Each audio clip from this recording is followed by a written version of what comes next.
tal amigos? ¿Cómo están? De nueva cuenta nos encontramos en otra emisión más de Expreso Paranormal, episodio número 3 de esta nueva serie, de este programa, podcast, como le quieran llamar, con mi buen amigo Miguel Aceves. ¿Cómo estás? Buenas noches, Rafa, ¿cómo estás? Saludos para ti y para todas las personas que están viendo esta transmisión. Espero que tengan muchas bendiciones desde el Estado de México.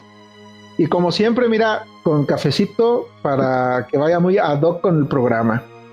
Cafecito. Okay, pues, vamos a hablar el día de hoy un tema, bueno, súper interesante en estas tertulias místicas, tertulias paranormales, tertulias sobrenaturales, no sé, es muy bohemio paranormal.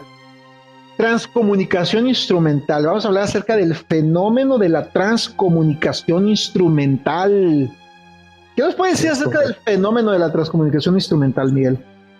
Bueno, Rafa, mira, para poder entender el concepto de la transcomunicación instrumental, me parece que lo correcto sería irnos directamente a su historia para poder contextualizar cuál es el concepto exactamente de la transcomunicación.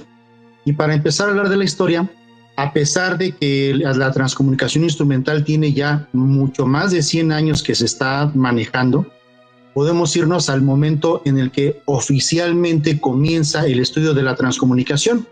Y para ello nos vamos a situar en el año de 1959 con un señor que se llamaba Fredrik Jürgenson, que era un cineasta y documentalista sueco. El señor Fredrik Jürgenson se encontraba haciendo un documental relacionado al canto de un cierto tipo de pájaro pinzón en algunos bosques de Austria. Entonces, al momento de que está haciendo la grabación y revisa lo que está grabando, se da cuenta que dentro de estas grabaciones existen voces humanas. Al principio, él piensa que se trata de intrusos que se están colando dentro de su experimentación, dentro de su documental, pero un día descubre que dentro de esas voces escuchan la voz de su madre muerta y que la voz de su madre muerta le estaba hablando por el nombre que le daba cuando él era un niño. Entonces ahí digamos que empieza oficialmente el estudio de la transcomunicación instrumental por medio de las psicofonías. El término psicofonía se refiere a un tipo de sonido de origen paranormal o de origen desconocido que queda registrado de forma electromagnética en los dispositivos de grabación, que bueno, en aquellos tiempos se utilizaban equipos de grabación magnéticos, el famoso magnetofón. Entonces así comienza de manera oficial el estudio de este interesante fenómeno, comenzando por las psicofonías. ¿Ok?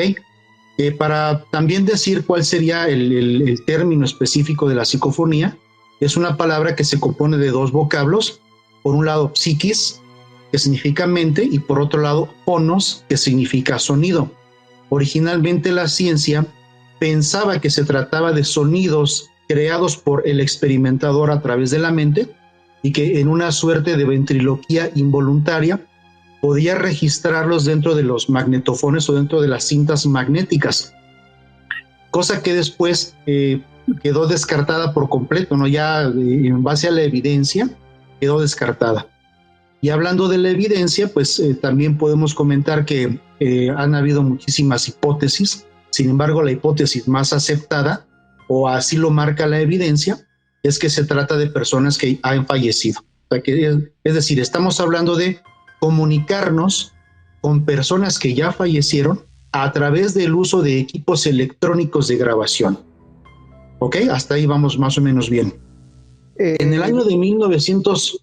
Dime, Rafa, dime. Muy claro, muy claro. ¿Cómo me dijiste que era el nombre del primer científico que capturó, bueno, más bien biólogo, no zoólogo o herpetólogo que estudiaba las aves en Austria? ¿Cómo se llamaba? Fredrik Jürgenson. Te voy a decir algo, a lo mejor te hace sentido. Fredel, mi querido Fredel. Sí, exactamente.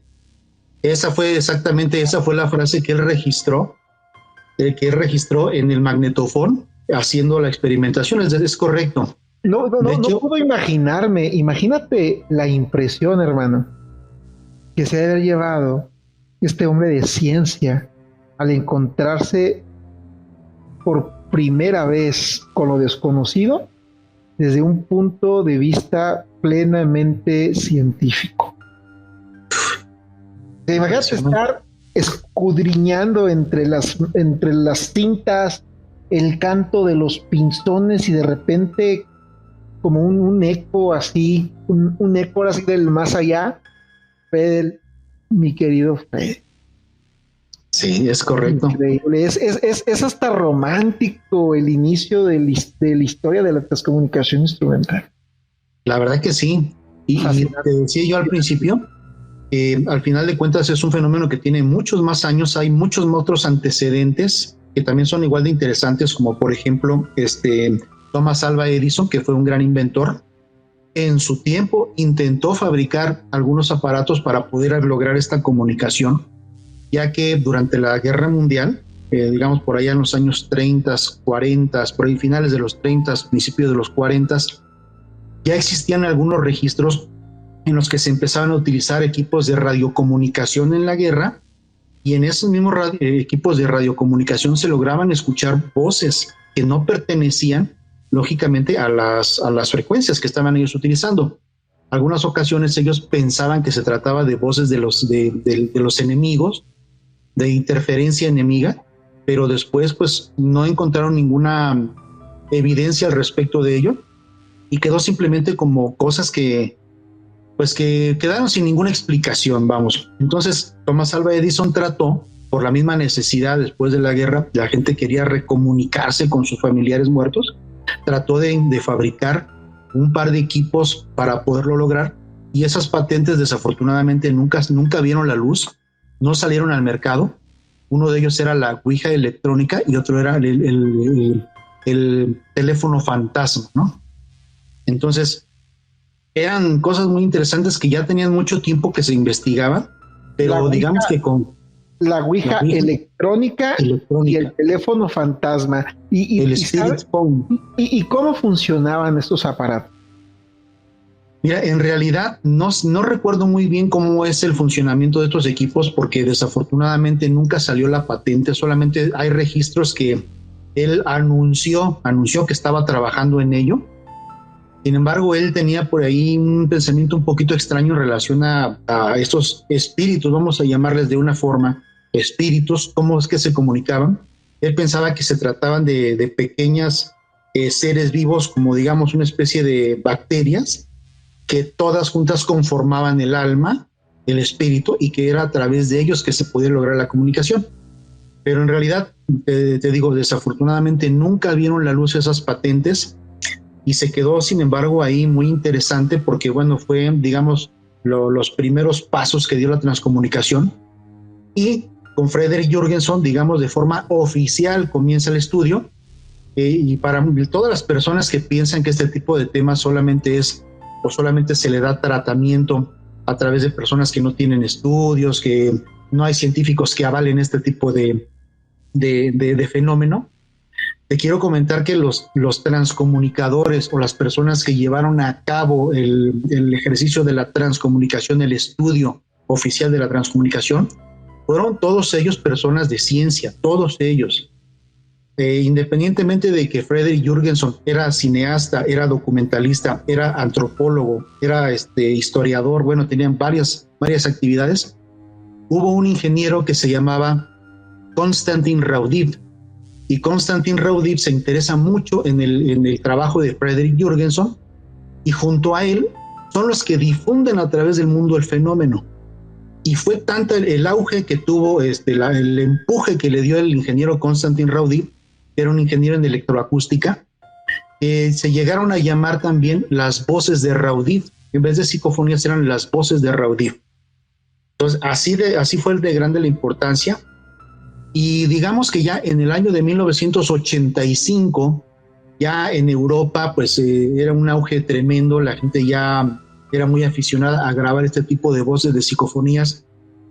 Y en Alemania, un radiotécnico que se llamaba Klaus Schreiber, el señor Klaus Schreiber, y ya es aficionado de grabar psicofonías, ya es aficionado de usar estas técnicas, y desafortunadamente pierde a su hija mayor en un accidente automovilístico. Su hija se llamaba Karen. Entonces, él se obsesiona de alguna forma, el mismo dolor, el mismo duelo de haber perdido a su hija, algo tan importante para él. Adelante, Rafita. Perdón que te interrumpa. ¿Karin Tray? No, pero de hecho, hay varias, okay. Hay varias personas en el medio. Prosigue. Discúlpame, bueno. Es similar, ¿no? El caso de Karin Tray, que igual no lo comentas ahorita más adelante.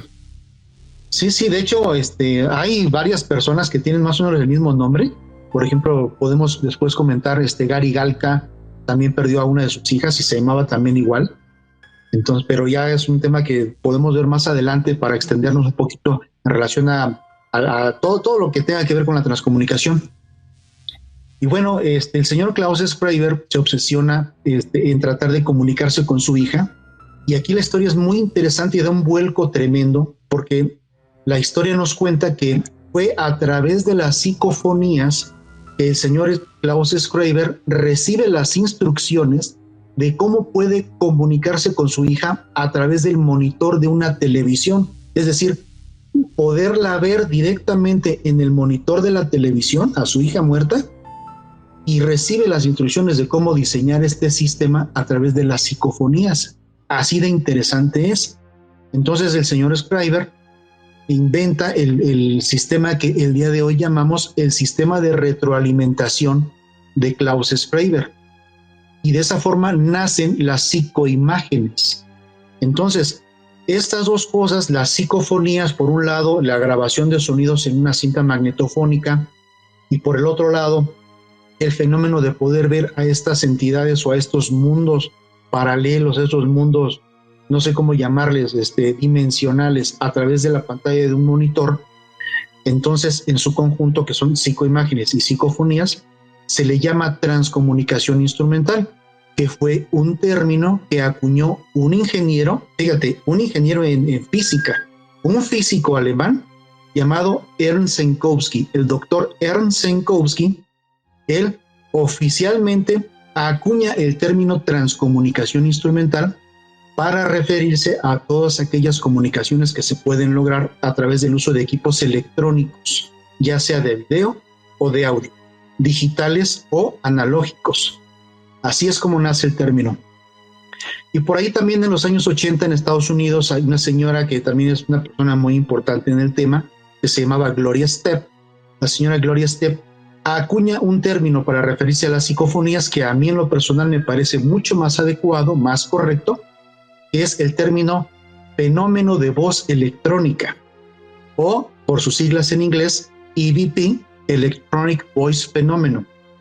Entonces, podríamos decir que se le conoce como psicofonías, pero para mí, en lo personal, un término más correcto sería el fenómeno de voz electrónica. ¿Ok? Y hoy en la actualidad, bueno, pues este fenómeno ya obviamente abarca otro tipo de sistemas físicos, no necesariamente electrónicos. En su origen sí, deben de ser aparentemente equipos electrónicos, pero el día de hoy se utilizan muchas otras técnicas y en donde siempre está de por medio un sistema físico que sirve como puente de comunicación entre el operador, que en este caso sería el transcomunicador, y las supuestas entidades que desean establecer la comunicación. Siempre existe de por medio un sistema físico que se convierte en una especie de unidad, digamos, simbiótica, vamos a decirlo así, una simbiosis entre el experimentador o transcomunicador y las entidades que se quieren comunicar con nosotros. Más o menos así es como funciona. Sí, como una especie más bien de sinergia. Así es. Sabes que, bueno, es que me dejaste así. Déjame ver si pude captarlo bien. Entonces, la transcomunicación instrumental tiene dos vertientes: las psicoimágenes y las psicofonías. Es correcto. Y se han hecho experimentos donde pues se han cruzado, ¿no? A través del método donde no solamente son imágenes sino que también es la voz del más allá. Y bueno, o sea, qué interesante cómo ha ido evolucionando desde la captura de estas voces de los pinzones allá en Austria por Jürgenson hasta, bueno, todo lo que me has comentado. Creo que, bueno, eres un fregonazo en el tema, pero yo quiero saber cómo iniciaste, porque pues tal vez para la gente que no te conoce, sé que eres escritor, que eres columnista, tal vez mucha gente no conoce esa faceta de ti. Eres columnista político y eres analista político y eres escritor, pero tienes esta faceta un tanto sui generis que para muchas personas es difícil comprender o entender y que a veces hasta nos tildan de locos, pero ¿cómo iniciaste en esto de la transcomunicación instrumental? Y me imagino que has hecho experimentos de campo, ¿no? En esto de la transcomunicación instrumental. Es la pregunta que te quiero hacer. ¿Cómo iniciaste? ¿Cómo empezaste?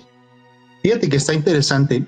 Para que la gente me conozca un poquito más, yo soy una persona escéptica. Es decir, soy una persona que somete a prueba todas las hipótesis y no me quedo, digamos, con lo que dice la gente, con lo que platican por ahí, sino que trato de llevar a cabo de manera personal cualquier experimentación o someter cualquier hipótesis al escrutinio del método científico para ver qué tan real es, qué tan cierto es. Yo me inicié por una legítima necesidad escéptica de comprobar la existencia del fenómeno. Así fue como empecé. Yo por ahí veía un canal que hace mucho tiempo que ya desapareció, en donde un muchacho que vivía en España, que pertenecía a un grupo de rock, que en paz descanse porque tenía un problemita en corazón, ya falleció, pero él se dedicaba a grabar psicofonías y me pareció muy interesante. Vi por ahí en algún blog de internet una técnica que nos explicaba cómo llevar a cabo el experimento y cómo conseguir una psicofonía. Entonces, hace ya bastantes años, alrededor de unos 14 años, más o menos hace unos 14 o 15 años, desafortunadamente perdí a mi padre. Mi padre no vivía con nosotros, sino vivía en otra ciudad. En este caso, vivía en San Juan del Río, Querétaro. Entonces, cuando nos enteramos, mis hermanos y yo, decidimos irlo a buscar, a ver dónde había quedado enterrado. Entonces tuvimos que ir prácticamente panteón por panteón en busca por registros de acta de defunción, por registros de defunción, de fecha, a ver si estaba por ahí en alguna tumba. Entonces, mientras mis hermanos buscaban los registros, pues se me ocurrió la idea de agarrar un teléfono, poner la función de grabar y meterme entre las tumbas a hacer preguntas al aire, así nada más, ¿no? Preguntas. Cuando regresé a casa y revisé lo que había grabado, me llevé una sorpresa muy impresionante porque descubrí una sola respuesta, una nada más. Y para mí fue muy, muy interesante. Entonces, a partir de ese momento yo me di a la tarea de grabar a todos lados donde iba, me daba yo el tiempo a manera de paseo, a manera de vacaciones, de ir a lugares, haciendas, panteones, lugares históricos, museos, etcétera, etcétera, y a grabar y a grabar y a grabar. Y conforme pasaba el tiempo fui desarrollando una facilidad muy particular para poder encontrar el fenómeno, para poder encontrar la evidencia. Entonces, aquí te voy a contar un dato que probablemente te va a estremecer, porque para mí fue muy estremecedor, fue muy interesante y muy revelador sobre todo, porque 5 meses después de esa primera experiencia en donde escuché una sola voz, volví a escuchar el mismo audio que había yo grabado en esa primera vez en ese panteón y descubrí que 2 voces de hombre me habían respondido. No me habían respondido, de hecho se trataba de una inclusión, es decir, 2 voces que se meten a la grabación sin que yo haga ninguna pregunta ni ningún comentario, y una de esas voces de hombre me dijo: tu padre no está aquí, y la otra voz me dijo: lo vas a encontrar. Esas fueron las 2 voces que grabé. La primer palabra o mensaje que recibiste, ¿cuál era o cuál fue? ¿Dónde? Y eso fue lo primero que grabé, porque yo hice una pregunta muy simple, solamente dije: ¿hay alguien por aquí? Y esta voz que captaste, ¿cómo era? ¿Era una voz cavernosa? ¿Era una voz susurrante? ¿Era una voz suave? ¿Cómo era esta voz que decía dónde? Era una voz, digamos, en forma de un siseo, más o menos un siseo, como cuando tú hablas así, tratando de guardar silencio. Así más o menos. Incluso, qué bueno que lo comenta Rafa, es muy importante esto, que la gente tiene la expectativa, o normalmente tenemos la expectativa, de que estas voces las vamos a escuchar exactamente de la misma forma en la que estamos platicando tú y yo, con mucha claridad, que la voz te represente una morfología muy específica, que tenga un cierto timbre de voz, que tenga un volumen específico, y no es así. Las voces se presentan en muchas formas, y aquellas que sí se llegan a presentar con una morfología específica que tú puedes identificar que se trata de una voz de un niño, de un adulto mayor, de un hombre, de una mujer, son atípicas. No es muy común y sin embargo sí se dan. Pero la mayoría de estas voces se presentan en una forma de siseo, en una forma de murmullo, incluso algunas de ellas parecieran una especie de interferencia electromagnética, y ellos encuentran la manera de utilizar a veces incluso también los sonidos del medio ambiente para formular o para poder formar una respuesta. Es muy interesante. De hecho, tengo ejemplos de absolutamente todo, ¿eh? O sea, tengo ejemplos de voces así de súper primera mano que todos podemos entender, y también tengo muchos ejemplos de voces que son un poquito complejas de captar, porque bueno, están mimetizadas dentro del ruido del ambiente. Sin embargo, después de un minucioso análisis hemos determinado que realmente se trata de un fenómeno de voz electrónica, y haciendo de lado, por supuesto, el fenómeno de la pareidolia auditiva, que es un fenómeno psicológico que nos hace confundir algún ruido aleatorio y darle una interpretación errónea. Una interpretación del más allá, ¿no? Ay, exacto, sí. No todas las voces, murmullos o ruidos que escuchas a decibeles casi imperceptibles son sinónimo de voces del más allá, ¿no? Exacto. Porque exactamente. Dijiste que tú eras escéptico. Estoy viendo que te estoy escuchando, pues hay de escepticismo, ¿no? Hay un escepticismo obscurantista, neobscurantista, un escepticismo neobscurantista, y hay un escepticismo neta y puramente científico. Exacto. Cuando yo comenté que era escéptico, yo me refería a que soy un escéptico, digamos, proactivo. Un escéptico que pone manos a la obra y que somete a prueba la hipótesis. O sea, que se va a la metodología científica para comprobarlo como debe ser. Así es. O sea, no es como que, esto no es porque no es, y recurro a la sátira, recurro a burlarme para desprestigiar. Pues por eso te comentaba que había escepticismo, un escepticismo un tanto obscurantista, neobscurantista más bien, y un escepticismo purista, por decirlo de alguna manera. Es correcto. De hecho, es muy común que se confunda, porque bueno, acá estamos hablando de una corriente negacionista. Una cosa sería el negacionismo, que es una corriente en la que hay gente incluso que hay una corriente también que se llama cientifismo, y básicamente el cientifista es aquella persona que piensa que la ciencia tiene las respuestas para absolutamente todo, y cualquier cosa que no esté contemplada por la ciencia simplemente para ellos no existe o no es real. Y sabemos perfectamente que la ciencia aún no tiene respuesta para todas las cosas. No se puede ser tan escéptico ni tan cientifista, porque se nubla la mente, se nubla la razón. Tiene que haber siempre un equilibrio entre ambas, porque no, estoy completamente de acuerdo contigo, completamente de acuerdo. De hecho, aprovechando la ocasión, fíjate que estoy tratando de trabajar en un proyecto que es un libro, quiero escribir un libro que va a llevar por título El pensamiento gris. Hablando específicamente de la transcomunicación instrumental, el pensamiento gris hace alusión a esto que estamos platicando. No podemos ser cientifistas negacionistas, pero tampoco podemos creer en todo lo que nos cuenten. Es decir, tenemos que someter a prueba las hipótesis, ser unas personas objetivas, principalmente muy objetivo, muy serio, aplicar en la medida de lo posible el método científico y presentar la evidencia. Aquí Lo interesante es que se presente evidencia. Los resultados, ¿no? Los resultados finales. Entonces, eso para mí es estar ni negro ni blanco, sino estar en una parte en medio, con un tipo de pensamiento gris. Por eso el libro que quiero escribir va a llevar ese título, El pensamiento gris, y está directamente relacionado con esto que estamos platicando. Ni negacionista, cientifista, ni fanático, creyente de todo, ¿no? Simplemente vamos a someter a prueba la hipótesis y vamos a dar a conocer el resultado final. Y este es el resultado final, y en base a eso la gente ya podrá formarse un criterio o someterlo al escrutinio de cualquier prueba, ¿no? Incluso hacer también ellos personalmente la prueba. Hasta el día de hoy te puedo decir que después de más de 100 años de investigación, se sigue teniendo una problemática muy fuerte, y creo yo que es el motivo por el cual la ciencia al día de hoy no puede todavía reconocer este fenómeno.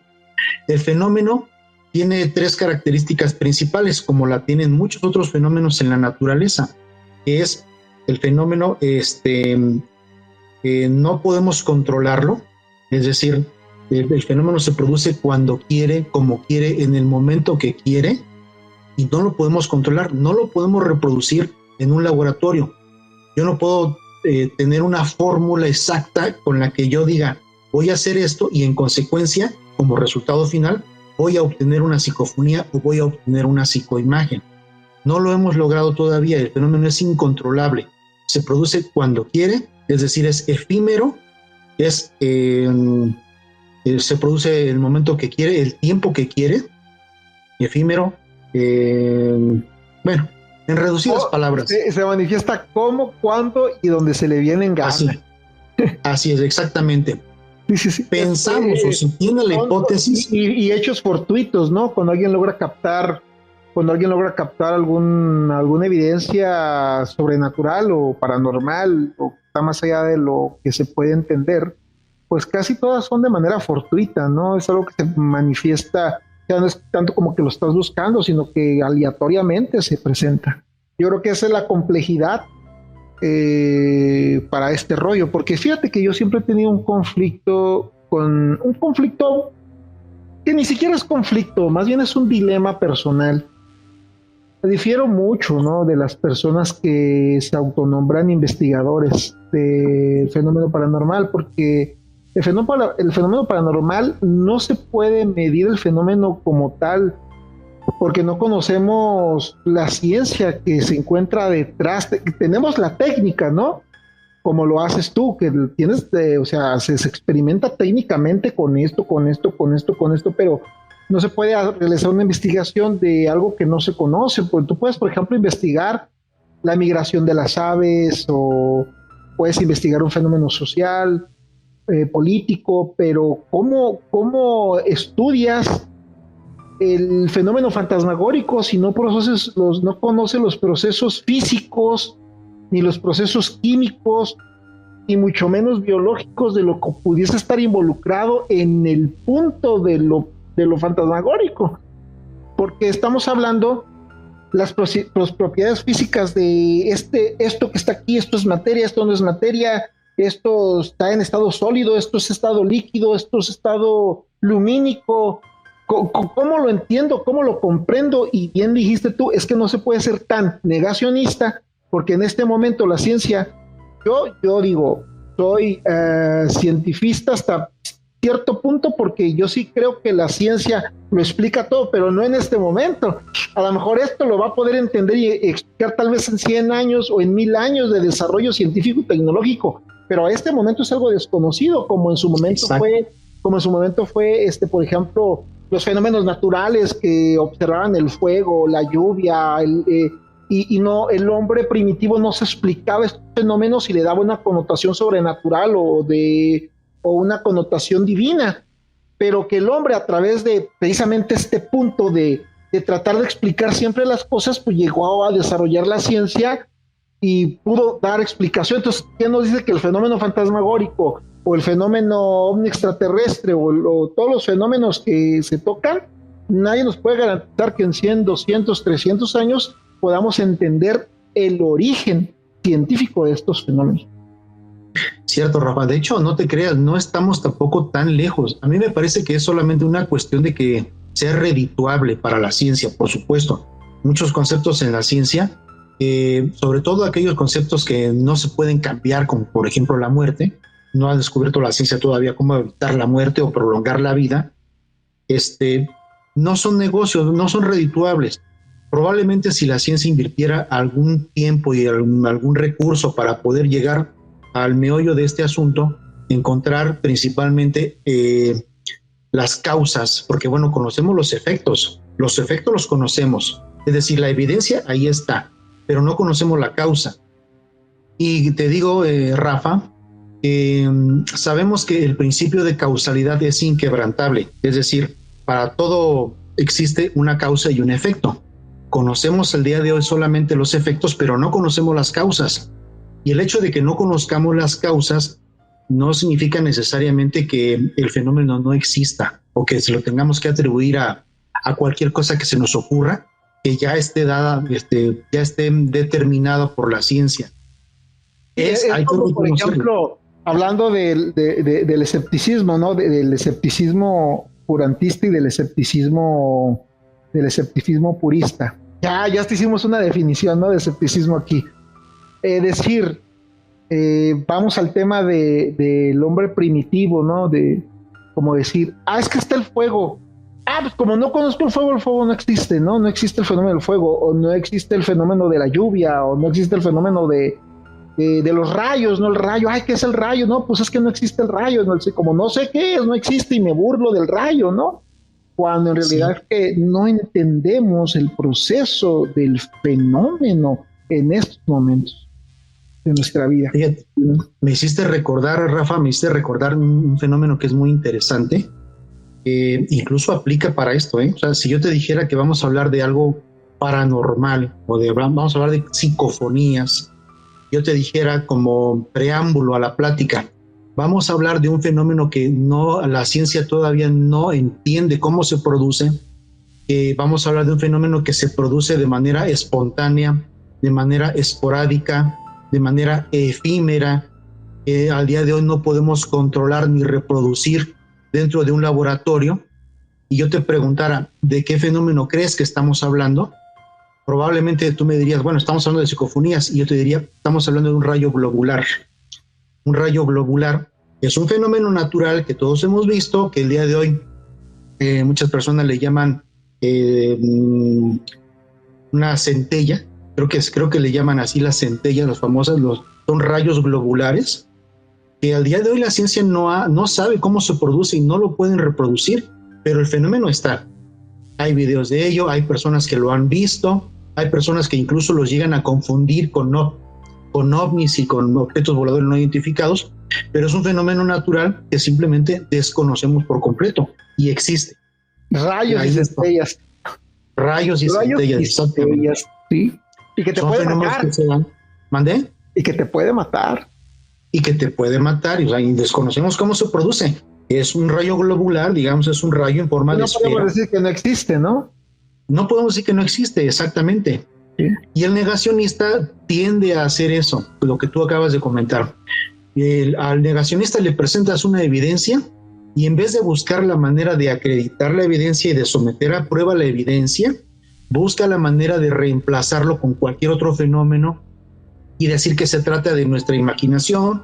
¿Sabes qué? Te lo imaginaste, es una pareidolia auditiva, es una pareidolia visual, es una apofenia, que son varios de los fenómenos psicológicos que son los principales enemigos del transcomunicador y por lo que muchas personas también pueden llegar a caer en este error de apreciación, en estos falsos positivos. ¿Nos podrías ilustrar con tus luces y con tu conocimiento con respecto a los términos que hiciste referencia hace un momento, por ejemplo, la pareidolia, entre otras tantas, para que pues la persona que nos está viendo o que nos está escuchando pues sepa de qué se está hablando? Porque yo, sé que es una pareidolia, ¿no? Y te entiendo algunos de los términos que dijiste, pero me gustaría que nos ilustraras un poco más al respecto. Claro que sí. Una pareidolia es un fenómeno psicológico a través del cual la persona tiene una interpretación errónea de algo que está viendo o algo que está escuchando. Ante un estímulo aleatorio, la persona confunde de manera equivocada lo que está viendo con algo que le parece reconocible o que le parece familiar. Y vamos a poner un ejemplo muy sencillo. Cuando tú ves una forma en las nubes, cuando tú puedes ver un rostro en las nubes, cuando tú puedes ver un rostro en una mancha de humedad en la pared. A Jesús, a la Virgen de Guadalupe, ¿no? En exacto, la pared. ¿no? Hay muchos ejemplos de pareidolias, por ejemplo. Que está la ¿cómo se llama? Ay, se me va el nombre de cuando se forma estas costras de calcio en la pared por el agua. No me acuerdo el nombre, ¿cómo se llama? El salitre, ¿no? El salitre, ¿no? Ves el salitre y te ves forma de la Virgen de Guadalupe y si alguien te dice, es que ahí está la Virgen, le ves la forma de la Virgen, ¿no? O sea, es... Exactamente, eso es una pareidolia. El cerebro automáticamente está diseñado para encontrar patrones reconocibles. De hecho, es un método, digamos que la pareidolia, a pesar de que es un fenómeno psicológico, no es malo. Al final de cuentas es un método de supervivencia que tiene el cuerpo y que viene de nuestras generaciones de antepasados, en los cuales el ser primitivo, el ser humano primitivo, tenía que reconocer el rostro, por ejemplo, de un depredador mimetizado o escondido en la maleza. Entonces, el cerebro debería de tener esa capacidad de reconocer algo que le parece familiar dentro de un estímulo aleatorio dentro de la naturaleza, y eso se llama pareidolia. Entonces, sucede lo mismo. Hay personas que incluso con motivos religiosos, pues a lo mejor alguna persona abusada ve una pareidolia de una mancha de humedad en la pared, le empieza a poner una alcancía ahí, le pone unas ofrendas, unas flores, dice que es un milagro. Las personas malinterpretan o interpretan de una forma errónea lo que están viendo y se van con esa idea de que efectivamente se trata de un milagro, se trata de una cosa similar. Es una pareidolia. Y sucede lo mismo con la pareidolia auditiva. La pareidolia auditiva también consiste en que nosotros interpretamos de una forma errónea algún estímulo aleatorio que podemos escuchar. Y quiero poner como ejemplo todas aquellas ocasiones en las que encontramos dentro de una canción en un idioma ajeno. Vamos a suponer una canción en inglés. Nosotros alcanzamos a reconocer algunas palabras que nos parece que están en español y que les damos esa connotación, ¿no? Son Reebok, son Nike. Exacto. Esa, I want to break free, I want to break free. Exacto, eso. Podemos decir que eso sería una pareidolia auditiva. Y son dos fenómenos, bueno, es uno de los fenómenos que más producen. Una pareidolia auditiva podría ser, no lo sé, tú eres el experto, podría ser cuando confundes a los gatos que se están peleando con un niño que está llorando. Eso es una pareidolia auditiva. Claro, por supuesto, sí, porque el cerebro está interpretando de una manera errónea un estímulo aleatorio del cual no tenemos ninguna comprobación. Y algo que tiene una explicación completamente natural y le damos una connotación sobrenatural, ¿no? Ay, es la niña que se aparece. Y ahí, Rafita, ahí exactamente con lo último que acabas de decir, entra el segundo fenómeno psicológico que se llama apofenia. Una hipofenia es una interpretación igual ante un estímulo aleatorio con la que la persona le da un sentido lógico a un tema que no tiene nada que ver con un estímulo aleatorio. Precisamente, si tú escuchas un gato maullar por ahí, un gato que está en celo, y a lo mejor tú piensas que en esa zona hay fenómenos paranormales, se aparece la llorona, entonces tu cerebro automáticamente va a ligar un tema con el otro y le va a dar una interpretación equivocada, ¿no? Y entonces tu cerebro va a ligar dos cosas que son completamente aleatorias y que son temas que no tienen nada que ver uno con el otro, y los vas a enfocar a un solo tema, que es el tema que está interpretando nuestro cerebro. Otro ejemplo muy sencillo. Todos sabemos que muchos de los materiales tienen el fenómeno de que se expanden y se contraen de acuerdo a su temperatura. Materiales como por ejemplo los metales, la madera, el concreto, etcétera. Si tú vas a una casa abandonada, de la dilatación y la expansión, claro. Exactamente, se dilata y se contrae. Y la madera. Entonces por las noches cuando digamos un material toma temperatura del sol, se expande. Y en las noches, cuando ya está bajando la temperatura, el material tiende a contraerse y empieza a generar ruidos. Si tú vas a un lugar en el que se presume que es un lugar embrujado, que tiene una historia de, no sé, la historia que tú gustes, ¿no? Que hubo ahí una cosa violenta. La niña cuchillada. Se dice que hay fantasmas, se dice que espantan. Tú llegas a ese lugar de noche y empiezas a escuchar ruidos, entonces tu cerebro automáticamente va a ligar un tema con el otro y le va a dar una interpretación equivocada y va a decir, y tu cerebro te va a decir, se escuchan ruidos porque se trata de un fantasma, cuando en realidad solamente se trata de la dilatación y expansión de los materiales según su temperatura. Entonces eso se llama una apofenia.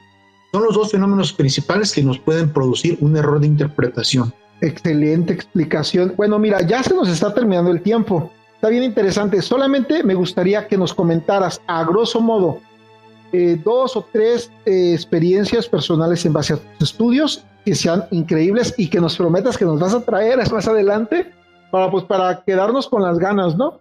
Sin duda. Mira, tengo muchas, de hecho tengo muchas muy interesantes. A lo largo de todos estos años he logrado reunir alrededor de unas entre 3 y 4 mil psicofonías, más o menos. Muchas de ellas son de muy alta calidad, que de plano no hay forma de decir que no existen, que son errores de interpretación. De hecho, una de las principales funciones del experimentador tiene que ser crear las condiciones adecuadas de experimentación para evitar todos estos errores de interpretación. Entonces, los registros que tengo yo ya pasaron por ese filtro y tengan la certeza de que el día que los escuchen, que los vamos a escuchar en tu programa, son absolutamente reales, son legítimos. Me ha tocado ver de tu trabajo unas psicoimágenes completamente aterradoras que de hecho he publicado en mi perfil de Facebook, que me has permitido hacerlo, aterradorísimas. Ojalá nos las puedas también mostrar aquí, porque yo creo que vamos a tener que hacer 1, 2, 3 programas de psicofonía y otros 3, 4 de psicoimágenes, porque la verdad que tienes un material increíble. Te agradezco mucho este tiempo, este espacio, y sobre todo que me interesa mucho que la gente conozca tu trabajo. Dinos dónde y cómo podemos encontrarte, en qué plataformas estás disponible, por favor, si es tan amable, Miguel. Fíjate que actualmente solamente hay una plataforma en la que tengo parte del trabajo que he realizado en estos años. Hace ya algún tiempo que no he podido, por motivos de salud, no he podido ya continuar con la investigación. Pero si ustedes quieren ver parte del trabajo que estamos platicando aquí, bien explicado, incluso con tutoriales de cómo se llevan a cabo los experimentos, cómo se realiza la preparación previa a la experimentación, es en YouTube. Tengo un canal que se llama Voces Fantasmales en YouTube. De hecho ahí tienes al pie de tu imagen Voces Fantasmales. Sí, es que ya lo tengo, digamos, registrado así en la plataforma, pero ustedes pueden entrar a ese canal y tengo alrededor, si mal no recuerdo, como 180 videos más o menos, 180 videos que he recolectado, que he publicado a lo largo de unos 9, 10, 11 años, no me acuerdo, de verdad tiene ya bastante tiempo. Y te pido permiso, ¿no? Para ver si puedo usar esas imágenes de tus videos para meterlos en este video y en los próximos videos que vamos a tener, aparte de lo que nos vas a mostrar. Pero creo que también tienes TikTok, ¿no? Me ha tocado verte en TikTok muy activo también. ¿O en TikTok manejas otro tipo de info? Manejamos temas variados. Originalmente digamos que mi intención era presentar también este tipo de contenido. Ahorita estoy manejando este tipo de contenido distinto, pero para ser muy específicos y realmente irnos directo con el tema que nos atañe, que es la TSI en YouTube. TSI o Transcomunicación Instrumental, son las siglas TSI, Transcomunicación Instrumental, en YouTube, en Voces Fantasmales. Y qué bueno que lo comenta Rafa, nunca va a ser lo mismo poderlo ver que poder escuchar la explicación completa a detalle de la historia de cómo se obtuvo la evidencia y poderlo ver. Y aquí lo vamos a ver, lo vamos a desglosar para poderlo entender. Así es. Muchas gracias, Miguel. No, gracias a ti. Por el contrario, un placer, y de verdad espero que no se pierdan los demás capítulos porque van a estar... Mira, estuvo buenísimo. Tuvimos el de Orbes con Artemisa Lascano, el primer episodio. Tuvimos ya el episodio de OVNIs con Efraín Gutiérrez, extraordinario director de cine, igual músico, pintor y bueno, y conocedor del fenómeno. Ya lo tuvimos aquí, ahora contigo y más personalidades expertos en los temas. Aquí vamos a tenerlos, pero te vamos a dar mucha carrilla. No, muchas gracias, al contrario, Rafita, de verdad, gracias por la invitación. Y quédense con esta frase que a mí me gusta mucho. Recuerden siempre que la realidad siempre supera a la ficción.